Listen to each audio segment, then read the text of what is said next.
just to give you a reference, if you do half step with your left foot,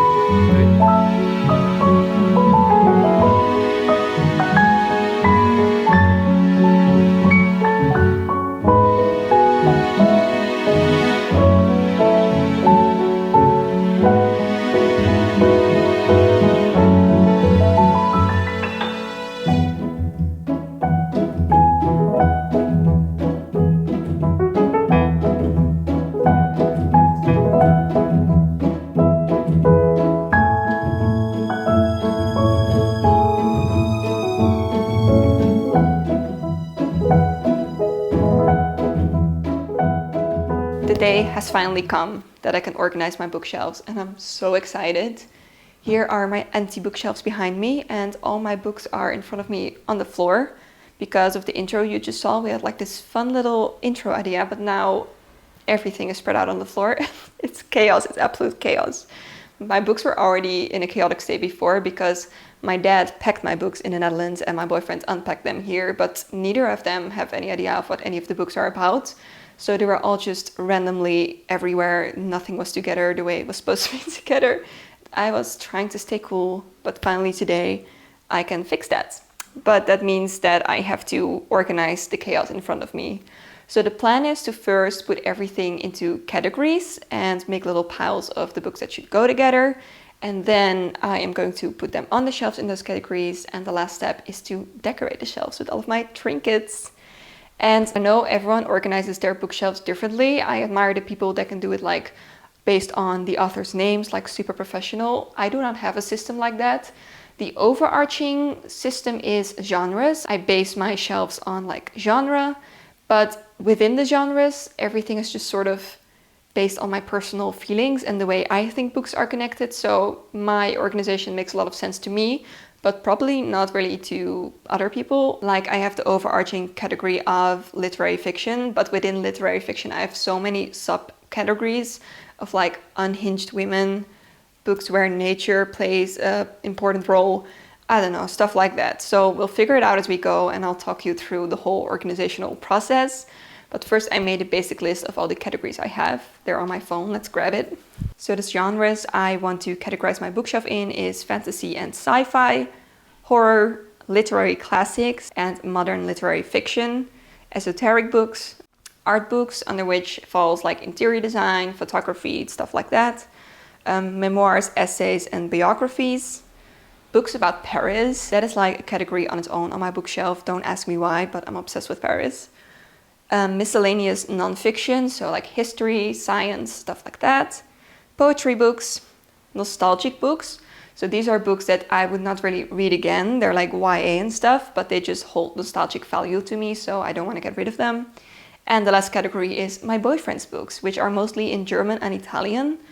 And mixing languages stresses me out, so they have to have their own shelf on the bookshelf. I also have like a few Dutch books in here, like 5 max maybe. And I'm not sure if I'm going to put them with my books or also give them their own separate category. Then we have 4 languages on the bookshelf, which is pretty cool. But that's the plan. Yeah, let's change the angle so you can see the mess I'm currently standing in front of. And I'm going to organize everything into piles, which will probably take hours. So let's go.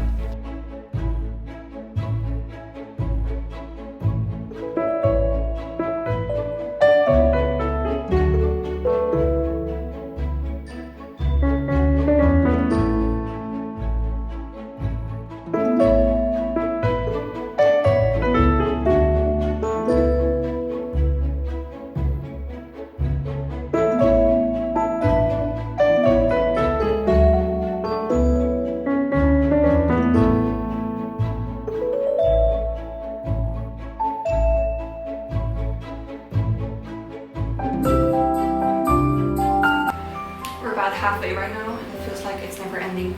It's actually a workout to do this, to keep bending down, getting up to put the books there, but it's good. A little workout never hurt anybody.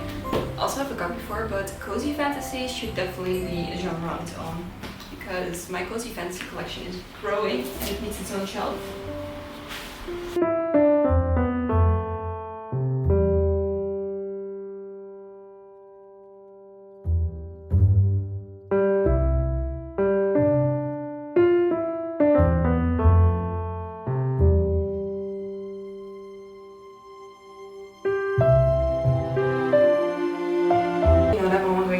you want to reorganize your room and clean out all your stuff, and then halfway through everything is around you and you're just playing with things, and then you start staring into the distance and you know you still have to clean everything up, but you don't feel the motivation anymore. That's how I feel right now. But I know I'm gonna feel so good when everything is in the shelf, because it's gonna look amazing. So I have to keep going.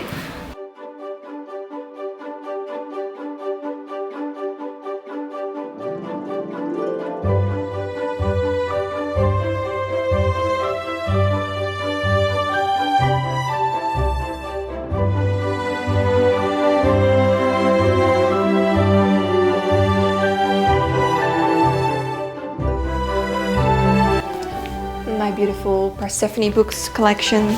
This is a category on its own, mostly because I refuse to separate these matching books. I think I can put them with the classics.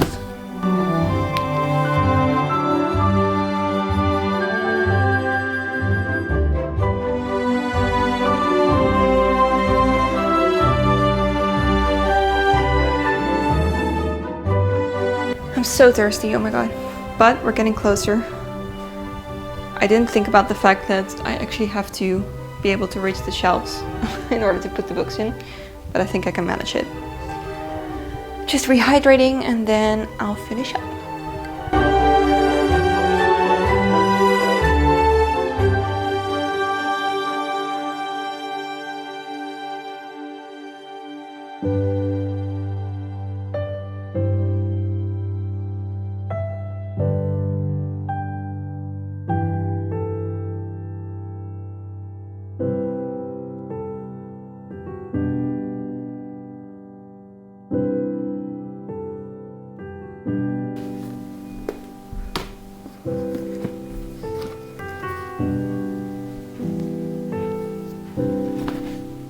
I did it. I put all the books in categories. I realize it doesn't look that much more organized than before, but believe me, there's a system. Let me show you. This here are nostalgic books. This is essays, biographies, memoirs, stuff like that.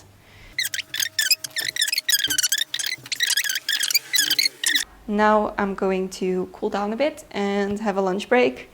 And then after lunch, it's time to actually put them all in, and I can't wait. Okay, we are freshly fed and hydrated, and I'm ready to fill the bookshelves. Also, if you hear a lot of noise from the street, I'm sorry. There's so many cars in the street, but if I close the windows, it's gonna be a sauna in here. So I can't, but hopefully the microphone doesn't pick it up. But let's get started. I'm thinking how I want the setup to be, because the top shelves, I don't know if you can see them right now. Yeah, these top shelves, as you can see, I can hardly reach them. So I think at the top I will put books that I don't reach for very often. And another thing is I have too many books for these shelves. Like, I thought we bought a lot of bookshelves, but I still have too many books. So either I have to put some books on the top, which you cannot see right now, but on the top of the bookshelf, or I have to make some piles throughout the house, which I love. It looks vibes. So that's fine. So I think I'll just get started with my favorite books at the reachable shelves, and then I'll see what I have left over at the end of that. And also I'm gonna put my boyfriend's books at a reachable shelf, because I don't want to be mean and stuff his books in a corner somewhere. His books will get a nice spot too. And I also think my art books will be somewhere else in the house, because they're very big, so they'll take up a lot of space in the bookshelf, which I cannot afford. So I think when we have our new dresser, maybe we'll put the art books on top of that, because my boyfriend also has a lot of photography books. We'll see. But first I'm gonna start with my favorite genres and put them right here.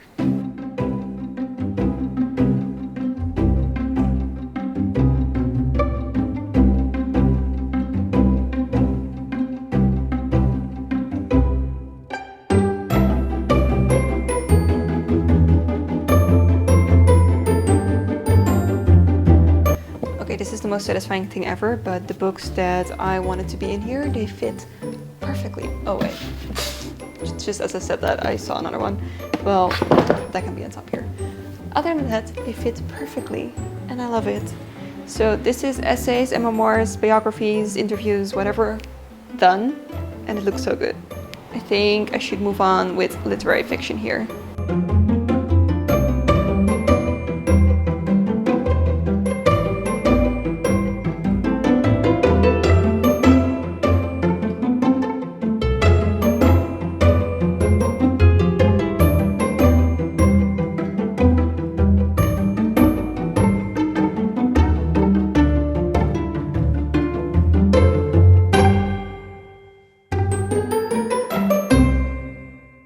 Okay, literary fiction is chaos for organizing. I have no idea what I'm doing.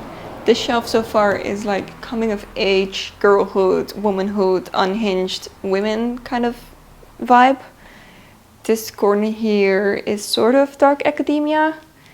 Then I have a pile here with like more dreamy, fever dreamish kind of non-fiction, literary fiction.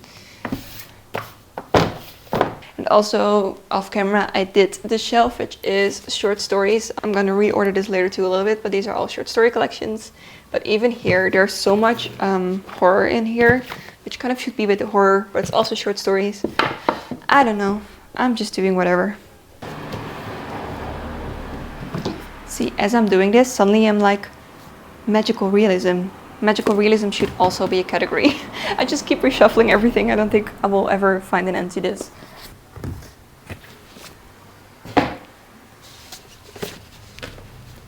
Another very important category in my bookshelf is like sad European summer books. I don't really know how to explain, but they're all based on Call Me By Your Name and how that book made me feel. I just wanted more like that, so I started sort of collecting books within that genre. Like sad, gay, hot European summer, that is the vibe. And I have quite a lot of books in that genre and they have to stay together. It's the rule. I cannot do it any different. So that is a pile. This definitely belongs here.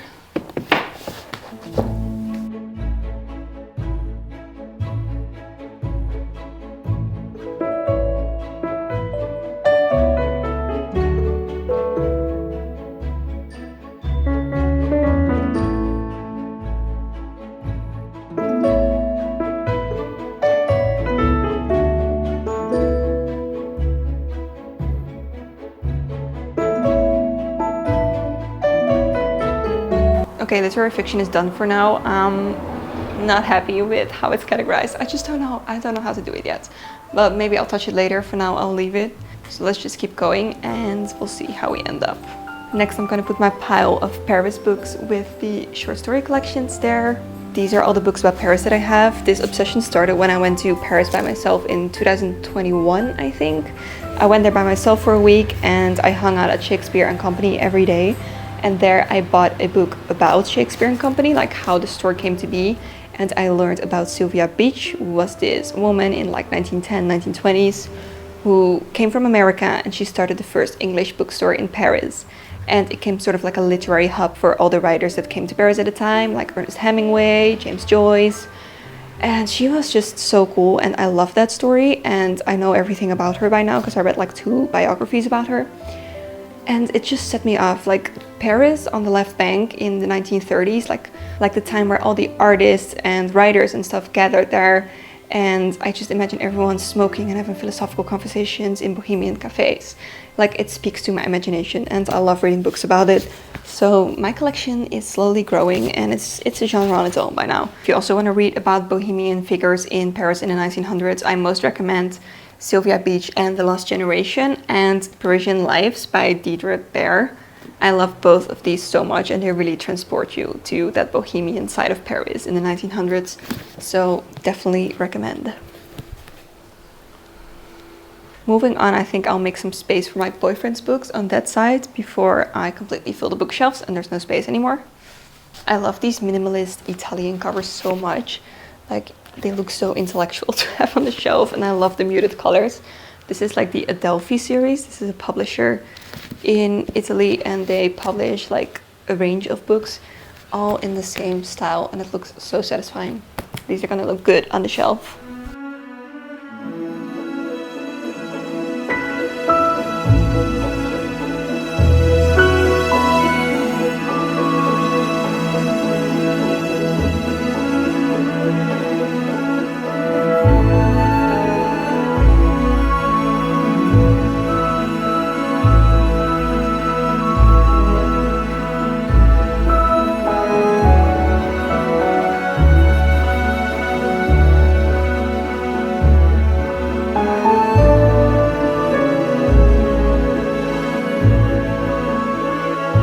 These are some books I do not need in a bookshelf, like more self-help kind of books, and The Artist's Way by Julia Cameron, because they're weirdly shaped. So they can be behind the doors below here. And also my dirty Italian book that my mom gave me when I moved to Italy. That doesn't have to be in a bookshelf. That will be classics if I can fit it all in there. Why is this so hard? This is poetry, and we'll put it with the short stories for now.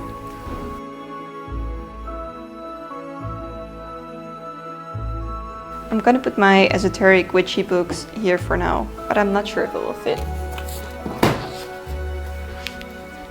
These two, these are the Taschen Esoteric collection, are my prized possessions. They look so beautiful. And there's a few other books in the series that I still want to collect, but they're so huge. But they look so good in a bookshelf. Look at the spines.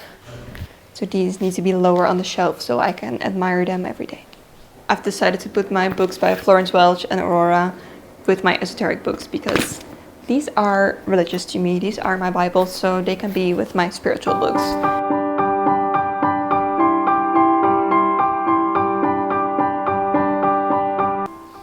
Okay, it's getting somewhere. I'm gonna move on with the classics. And the classics pile is much bigger than I anticipated. Maybe I'm just labeling too many books classics when they're really not. These are all classics, and so are these. So that will take up at least 2 shelves, maybe more. I just found this book again. This is The Book of Disquiet by Fernando Pessoa, and I have been wanting to read this book for quite a long time. I think it first came to my attention when Timothée Chalamet recommended it, which is kind of funny. But I don't know, I just always had it on my TBR, but I never ordered it. But then I read that this is quite similar in writing style to Agua Viva by Clarice Lispector. And since I love that one so much, that finally convinced me to read this too. This is also like a stream of consciousness kind of writing with just personal musings, dreams, insights about the world and philosophy and stuff like that. So I'm very excited to read this. This is so fun because now that I'm going through all my books, I remember which one I really want to read next. But it's also overwhelming me because I have so many books still that I want to read and it's just piling up. It's piling up.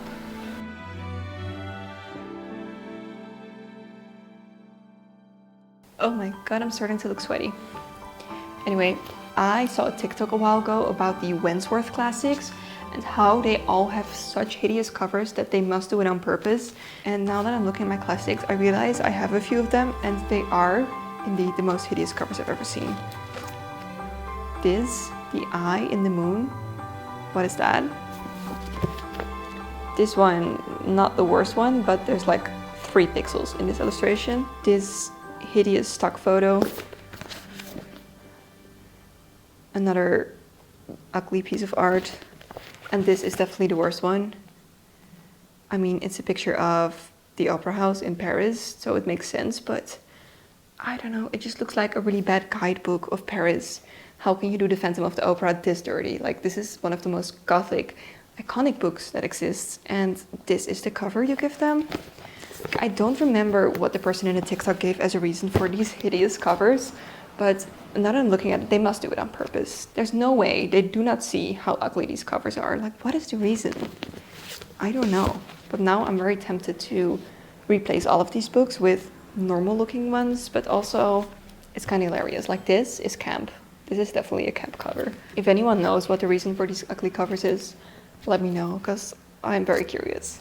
Oh my god, I found another one. This is Villette by Charlotte Bronte. Can you see?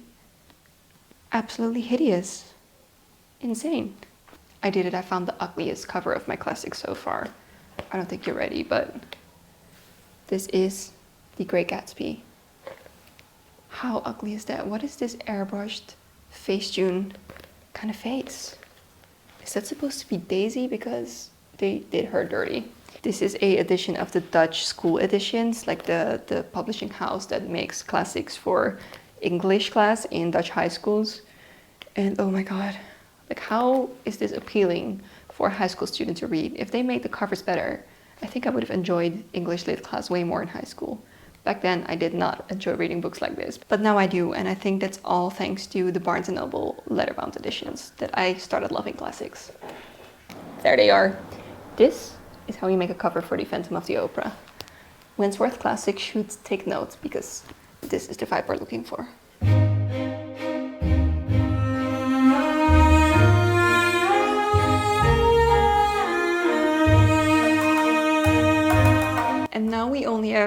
1.5 shelves left and a lot of horror and fantasy books.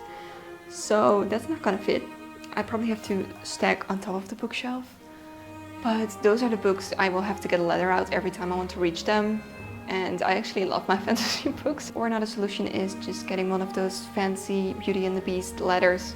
But since these are IKEA bookshelves, I don't know if they're sturdy enough to do that. But that would be iconic and also just very useful. I'm not thinking if I should move my science and history books to the top, because those are not books I generally reach for. Maybe that would be a good idea.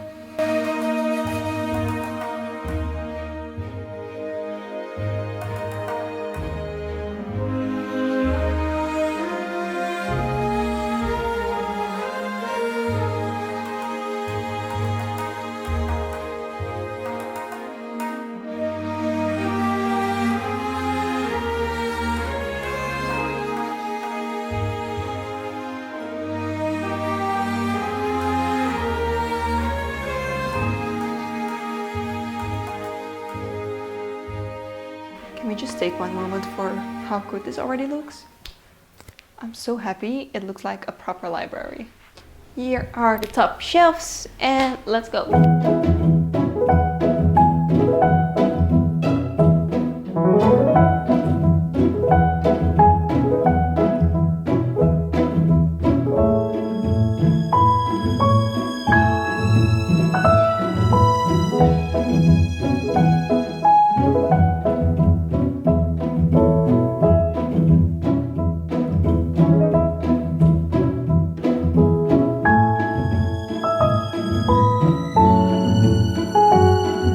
Okay, I have one shelf left there, and I think I will use that one for some art books right now.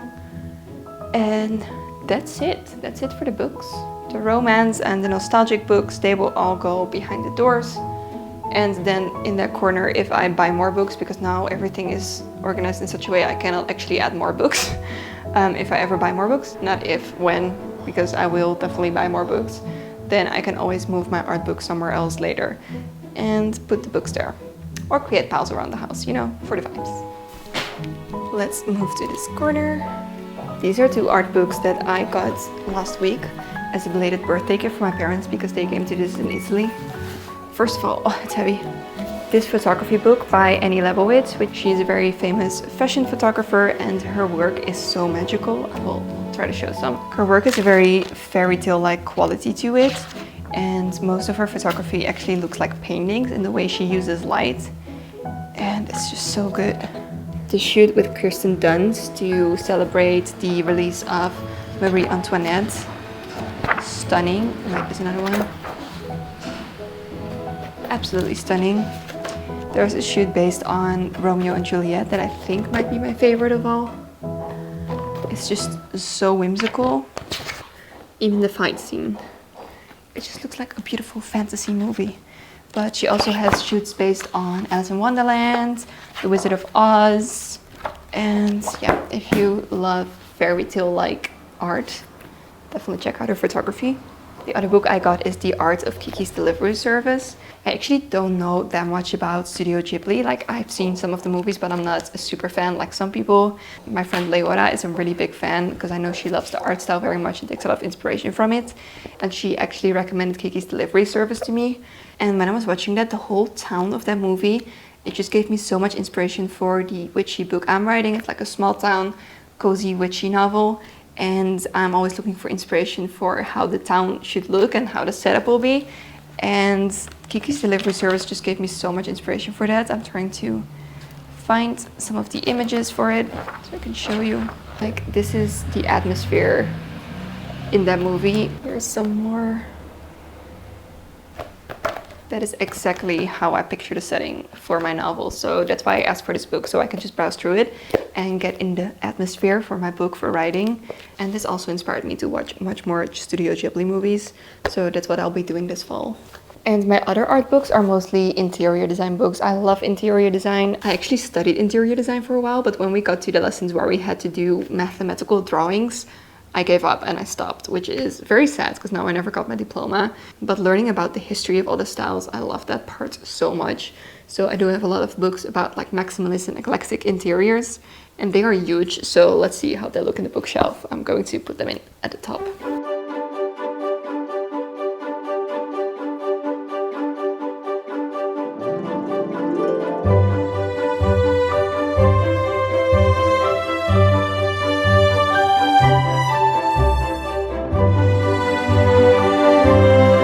It looks so satisfying.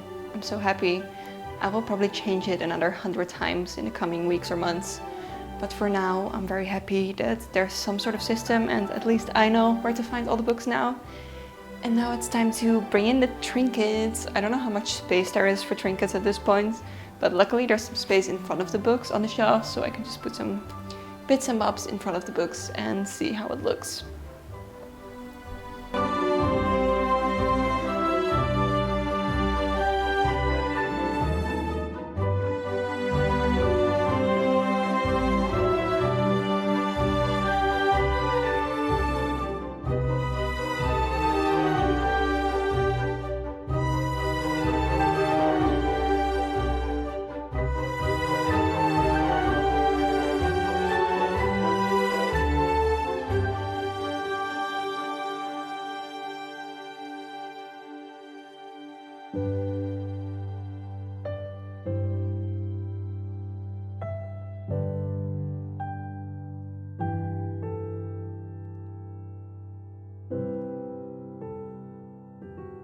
I think that's it for the trinkets right now. I'm sure I'll find many more on my thrift store trip, so let's not put it too full yet. And now it's done. This took me the entire day, also because I was filming, of course, but still, from lunch on, when I was just putting the books in the bookshelf, like it's almost 4 or 5 o'clock now, I'm not sure. It took me a few hours. That's insane, but I'm so happy it's done. It looks so good. So that was it. I hope you enjoyed this video. I have now like 8 hours of footage to go through, but I hope it was fun. Let me know if there's any other video you would like to see, and I will see you in the next one. Bye!